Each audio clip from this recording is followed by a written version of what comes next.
আসসালামু আলাইকুম। আজকে সারাদিন কি রান্না বান্না হলো সেগুলো একে একে দেখাচ্ছি এবং বলবো। সকালে প্রথমে রুটি বানানো হয়েছিল। সকালে আমরা সবসময় রুটি খাই। আমরা আসলে সকালে তেমন একটা পরোটা খাই না, হঠাৎ মাঝে মধ্যে কালে ভদ্রে খাওয়া হয়।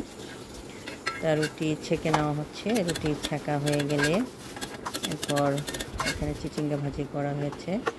চিচিঙ্গা ভাজিটা ভালো করে ভাজা ভাজা করে নেড়ে চেড়ে এরপরে নামিয়ে নেওয়া হবে। তা চিচিঙ্গা ভাজি নামানো হয়ে গেলে এখন ডিম ভাজা করা হচ্ছে। বাসায় কেউ কেউ ডিম ভাজা খায়, কেউ আবার ডিম পোস্ট খায়। তা যারা ভাজা খায় তাদের জন্য ভাজা করা হয়, আর যারা পোস্ট খায় তাদের জন্য পোস্ট করে দেই। তা এখন ডিম ভাজা, রুটি এবং ভাজি দিয়েই সকালের নাস্তা হয়েছে। সবাই নাস্তা করেছে। তো সকালের নাস্তা কমপ্লিট হয়ে গেলে এখন দুপুরে রান্নার প্রিপারেশনে চলে যাব।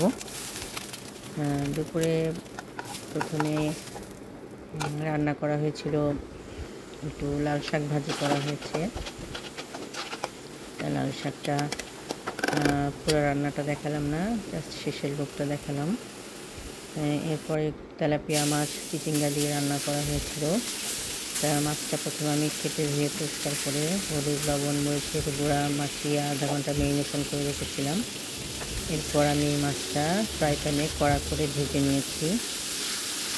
তা মাছটা ভাজতে বেশ কিছুটা সময় নিয়ে সুন্দর করে কড়া করে ভেজেছি। এখানে আজকে একটা তেলাপিয়া মাছ আছে, একটা মাছ খাওয়া হবে। তা এখন মাছটা ভাজা হয়ে গেলে একে একে প্লেটে তুলে নিচ্ছি। আসলে আমাদের বাসায় একটু তেলাপিয়া মাছ বেশি খায়, মানে বাচ্চারা তেলাপিয়া মাছটাই খায় বেশি। তা এই কারণে আসলে এই মাছটা বেশি রান্নাও করে। মাছগুলো প্রায় ভাজা হয়ে গিয়েছে, এখন একে একে তুলে নিচ্ছি তেল থেকে। তারপর আমি পাশের চুলায় মাছের সবজিটার মশলা কষাচ্ছিলাম। কষিয়ে নিয়েছি মশলাটা, পেঁয়াজ ব্রাউন করে ভেজে এখানে জিরা বাটা, হলুদের গুঁড়া, ধনিয়ার গুঁড়া, কাঁচামরিচের মশলাটা কষিয়ে নিয়েছি। এরপর আমি এখানে দিয়েছি চিচিঙ্গা কেটে ধুয়ে রাখা চিচিঙ্গা দিয়ে ভালো করে কষিয়ে নিয়েছি। এখানে চিচিঙ্গা কষতে কষতে একদম পানি টেনে আসবে। পানি টেনে গেলে এরপর আমি এখানে ঝোলের পানি দিয়েছি। ঝোলের পানি দিয়ে আমি নেড়ে চেড়ে এরপর আমি এখানে এই মাছগুলো একে একে দিয়ে দিলাম তরকারির উপরে। দিয়ে এখন মাছ এবং সবজি একসাথে সিদ্ধ করা হচ্ছে। মাছ এবং সবজিটা কিছুটা সময় সিদ্ধ হলে এখন মাছটা উল্টিয়ে দিচ্ছি। মাছটা উল্টিয়ে দিয়ে মাছের অপর সাইড ভালো করে সিদ্ধ করা হচ্ছে। মাছের অপর সাইড ভালো করে আবার উল্টিয়ে দেওয়ার পরে সিদ্ধ হলে এবং বেশ কিছুটা সময় চিচিঙ্গা এবং মাছ ঝোলের মধ্যে সিদ্ধ করা হবে। তা চিচিঙ্গাটা ভালো করে সিদ্ধ হয়ে গেলে তারপর আমি চুলাটা অফ করে দিয়েছি। এখন রান্না করছি গরুর মাংস। গরুর মাংসটা আমি কষিয়ে নিয়েছি সুন্দর করে। এখানে গরুর মাংসটা কষানো হয়েছে, পেঁয়াজ ব্রাউন করে ভেজে আদা বাটা, রসুন, আস্ত রসুন, যে ধনিয়ার গুঁড়া, মরিচের গুঁড়া, হলুদের গুঁড়া দিয়ে ভালো করে গরম মশলার সাথে দিয়ে ভালো করে মশলাটা ভালো করে ভাজা ভাজা করেছি। এরপর মাংসটা দিয়ে দিয়েছি। তা মাংসটা দিয়ে মাংসটা ভালো করে কষিয়ে নিয়েছিলাম। মাংস থেকে প্রচুর পানি উঠেছিল, সেই পানিটা টানিয়ে একদম ভাজা ভাজা করেছি। করার পর এরপর আমি আলু দিয়েছি। আলু দিয়ে আবার আলুটা মাংসের সাথে কষিয়ে ভাজা ভাজা করে এবং সবার শেষে যে আমি ঝোলের পানি দিয়েছি। ঝোলের পানি দিয়ে আলু এবং মাংস একসাথে ভালো করে সিদ্ধ হচ্ছে। আলু আর মাংস একসাথে ভালো করে সিদ্ধ হলে এরপর ঝোল টেনে এলে এরপর আমি এই মাংসটা রান্না কমপ্লিট হয়ে যাবে। তা মাংসটা রান্না হয়ে গেলে আমি চুলা থেকে নামিয়ে নিয়েছি। এখন ডাল আর ভাত বসিয়ে দিয়েছি। ডালটা দেখেন এখানে রান্না শেষ, আর ভাতটাও পাশের চুলায় হচ্ছে। এই ছিল আমাদের আজকে দুপুরের রান্না, এই খাওয়া দাওয়া হয়েছে। আর বিকালে করেছিলাম মসুরের ডালের পেঁয়াজু। তা মসুরের ডালের পেঁয়াজুটা এখানে কীভাবে করা হয়েছে দেখেন। এখানে মসুরের ডালটা পাটায় বেটে নেওয়া হয়েছে।